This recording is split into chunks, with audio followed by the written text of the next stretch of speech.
নমস্কার বন্ধুরা, আবারও চলে এলাম আপনাদের মাঝে নতুন একটি ভিডিও নিয়ে। রুই মাছ দিয়ে বেগুন আলুর ঝোল এই গরমে কম মশলায় রান্নাটি করেছি। চলুন তাহলে ভিডিওটি শুরু করা যাক। তার আগে আমার ভিডিওটি ভালো লেগে থাকলে চ্যানেলটাকে সাবস্ক্রাইব করে পাশে থাকবেন। চলুন তাহলে ভিডিওটি শুরু করা যাক। তরকারিটি রান্না করার জন্য একটা কড়া বসিয়ে নিয়েছি। কড়াইটি গরম হয়ে গেছে, তেল দিয়ে দেব। তেলটি গরম হয়ে গেছে, মাছটাকে ভেজে নেব। মাছে আগে থেকেই নুন হলুদ মাখিয়ে রেখেছি। মাছটাকে লাল লাল করে ভেজে নেব। মাছটা একটু ভাজা হয়ে গেছে, উল্টে দেব। মাছটি ভাজা হয়ে গেছে, লাল লাল করে ভেজে নিয়েছি, তুলে নেব। বাকি মাছগুলোকে একইভাবে ভেজে নেব। বাকি মাছটি ভাজা হয়ে গেছে, আলুটা ভেজে নেব। ওই তেলেই দেব সামান্য একটু হলুদ গুঁড়ো, সামান্য একটু নুন। আলুটাকে সুন্দর করে ভেজে নেব। আলুটি ভাজা হয়ে গেছে, তুলে নেব। এই তেলের মধ্যে বেগুনটাকেও ভেজে নেব। দেব সামান্য একটু নুন, দেব সামান্য একটু হলুদ গুঁড়ো, দিয়ে বেগুনটাকেও ভেজে নেব।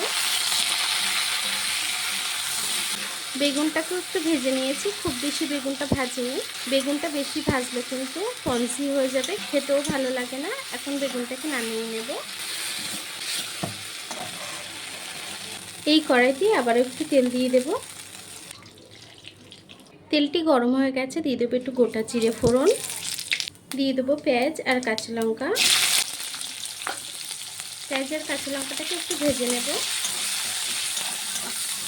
পেঁয়াজ আর লঙ্কাটাকে একটু ভেজে নিয়েছি, এখন দিয়ে দেবো আদা আর জিরে বাটা। আমি শিলবাটায় বেটে নিয়েছি। মশলাটাকে দিয়েও কিছুক্ষণ রান্না করে নেব। নুন হলুদটাকেও এখন দিয়ে দেব। দেব স্বাদ মতো নুন, দিয়ে দেবো হলুদ গুঁড়ো। সব কিছুকে কষিয়ে একটু রান্না করে নেব। আমি আর কোনো রকম মশলা অ্যাড করব না। এই গরমে কিন্তু একটু কম মশলা দিয়ে রান্না করছি। মশলাটাকে আমি 1-2 মিনিট রান্না করে নেব। মশলাটাকে কিছুক্ষণ রান্না করে নিয়েছি। দিয়ে দেবো কয়েকটা টমেটো। টমেটোটা না দিলেও তরকারিটা কিন্তু খেতে ভালো লাগবে। টমেটোটাকে দিয়েও কিছুক্ষণ রান্না করে নেব, যতক্ষণ টমেটোটা গলে না আসছে। মশলাটাকে সুন্দর করে কষিয়ে নিয়েছি। এখন ভেজে রাখা আলুটাকে দিয়ে দেব। আলুটাকে দিয়ে মশলার সঙ্গে সুন্দর করে কিছুক্ষণ রান্না করে নেব। আলুটাকে মশলার সাথে সুন্দর করে কষিয়ে নিয়েছি। এখন জল দিয়ে দেব। ঝোল কতটা রাখবেন সেই অনুযায়ী জলটা অ্যাড করবেন। জলটাকে দিয়ে তরকারিটাকে একটু নেড়ে চেড়ে দেব। এখন তরকারিটাকে আরও কিছুক্ষণ রান্না করে নেব। তরকারির ঝোলটা ফুটে গেছে, এখন আমি বেগুনটাকে দিয়ে দেব।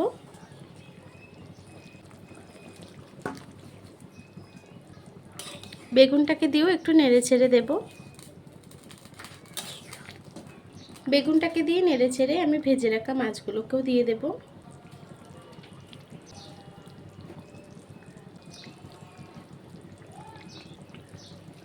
মাছটাকে দিয়ে মাছগুলোকে একটু ঝোলের তলায় ডিপ করে দেবো। এতে মাছের মধ্যে ঝোলটাও খুব সুন্দরভাবে চলে যাবে, খেতেও ভালো লাগবে। এখন তরকারিটাকে আমি আরও কিছুক্ষণ রান্না করে নেব। দেখুন বন্ধুরা, আমার তরকারিটি কিন্তু হয়ে গেছে। আমি সামান্য একটু ঝোল অবস্থায় নামাবো। এই তরকারিগুলো কিন্তু একটু ঝোলঝোলই ভালো লাগে। মাছের ঝোল, মাছের তরকারিতে ঝোল না থাকলে কিন্তু একদমই ভালো লাগে না।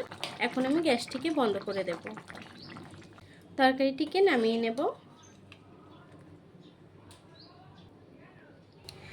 দেখুন বন্ধুরা, আমার তরকারিটি কিন্তু হয়ে গেছে। খুবই কম মশলায় আপনারা গরমে এই রেসিপিটি বানিয়ে নিতে পারেন। ভিডিওটি যদি ভালো লেগে থাকে চ্যানেলটাকে সাবস্ক্রাইব করে পাশে থাকবেন।